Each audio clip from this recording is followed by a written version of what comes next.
So Star Trek Discovery, episode 4. In this episode, we completely contradict everything they just said in the last episode, where Michael was like, I don't want to be making weapons, I'm a Vulcan. And then immediately in the next episode, she is assigned to study this creature to be weaponized by Captain Lorca, but then of course she ends up empathizing with this animal, which for some reason needs nipple clamps to see its way through space and time in order to make the ship jump.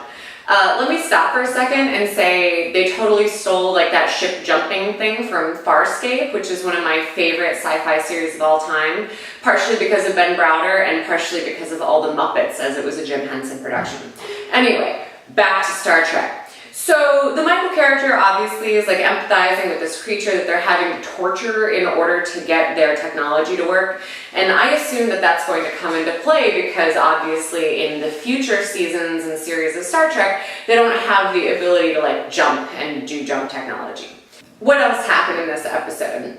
There was some Klingon shenanigans after T'Kuvma was killed. Another Klingon took his place, and then another Klingon came and took that ship over. And now the guy who was helping T'Kuvma has now been like exiled to a dead Starfleet ship that Michael used to run on. There was so much Klingon eye fucking in these scenes between the male and female Klingon characters that I almost lost my mind.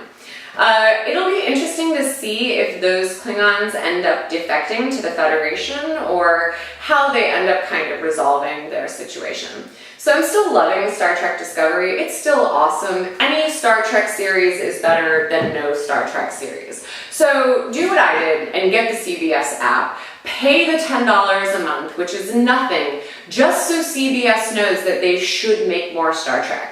Ultimately, it's going to be all about the money. So if they feel like they've made enough money off Star Trek, they'll keep making Star Trek. So if you're a fan, get the app, use your money to tell CBS to make more Star Trek. Check out next week. I'll be reviewing episode 5.